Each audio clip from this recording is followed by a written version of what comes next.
Well, we begin today's program with a special guest. Joining us from the headquarters of the Republican National Committee is the chairman of the RNC and making his ABC debut and his top-line debut. It's Reince Priebus joining us live. And Mr. Chairman, I want to start with the big news today we're going to hear this afternoon from Mitt Romney. He is outlining his plans for repeal and replace of the Obama health care plan. But does he need to address what the Massachusetts plan was to make a case to Republican primary voters? Does he need to explain what that plan was about? Well, I think he will at some point. I don't know if he's going to address that tonight, but I'm certain that he'll address that at some point. And I think he'll make the case that what the president has done with universal health care is something that the American people aren't looking to endorse or to have stay in place, and that we have to get serious about our economy. And this president clearly is whistling past the graveyard. But Mr. Chairman, when you said he has to address this at some point, I mean, that seems to go against, I think, what the Romney people would like to believe, which is once he makes this speech, this issue is over. Do you disagree with that? You think he's going to have to constantly address the Massachusetts health care plan? Well, Amy, I don't know I haven't seen the text of the speech, so it's hard for me to say what he's going to say or whether it's going to be addressed or not. And I clearly think that the direction that this president has taken our country in regard to Obamacare is a direction that the American people don't want to continue, and certainly it hasn't accomplished any of the goals that he claimed that it would accomplish. And so, I'm going to leave that up to Mitt Romney, obviously, Amy, and it's really not, I'm not running the campaign or dictating what steps they need to take.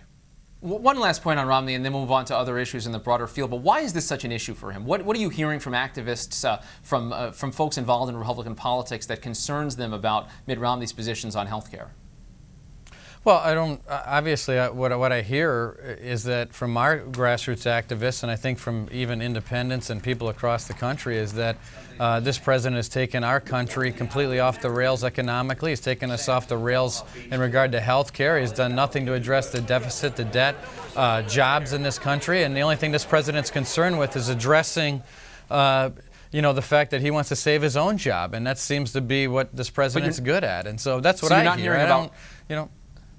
You're not hearing about Romney's health care plan at all? No, I don't hear about that. Okay. No, I hear that people are anxious to replace this president.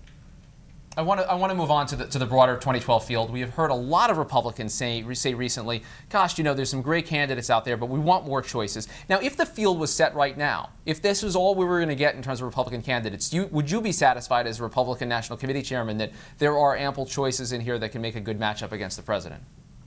Well, absolutely. I think all of our choices so far are better choices than where this president has taken our country. And in fact, most Americans agree with me. I think the president right now sits at his all-time lowest approval rating in regard to the economy. And the last I checked, the economy is the #1 issue. People want good-paying jobs, and people understand that this government is making promises that it just can't keep in regard to Medicare and Social Security, and it's the Republicans that are offering solutions, and it's the Democrats that want to avoid the conversation and talk about other things and, go around and raise money, and that's what this president is good at, and that's what he's doing.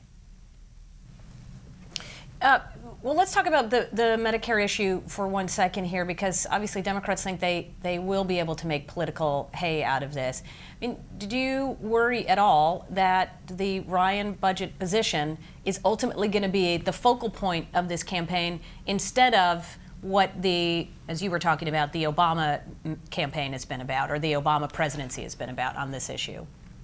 No, Amy, I'm not worried about that at all. I think that the American people are worried about a country that is about to walk off a fiscal cliff. I think that most Americans understand that Medicare, as it stands right now, and what this president is putting forward, is a system that will go bankrupt in 9 years. The Republicans are the only ones talking about solutions of how to save Medicare and Social Security for future generations. And so I'm comfortable with this debate, and I think that it's the Democrats that are in peril, because they're the ones that are ignoring the debate. They want to increase the debt limit with no spending controls. They don't want to address Medicare. They'd rather demagogue on the issue. They've proposed the biggest deficits in the history of our country, and that we have crushing debts that are facing our kids and grandkids that the Democrats have done nothing about. So I think people are getting that we have a president who loves to give speeches, he loves to talk, but at the end of the day, he doesn't like following through on his promises, and I think that's going to be his ultimate demise in the upcoming election. Last point, Mr. Chairman, has President Obama become harder to beat because of the killing of Osama bin Laden? You know, listen, I'm grateful for the fact that Osama bin Laden is, you know, he's dead, and thank God for that. And I appreciate all the work that that the military and the intelligence agencies and the president did in making sure that this happened. But I think at the end of the day, this is going to be pocketbook issues. This is an election about jobs, and unfortunately, this president's only concerned about his own job, and I think the American people will see through that easily. All right, Reince Priebus, Chairman of the Republican National Committee, thanks for being here on Top Line. We'll have you back again soon. Thank you. Happy to do it. Thank you.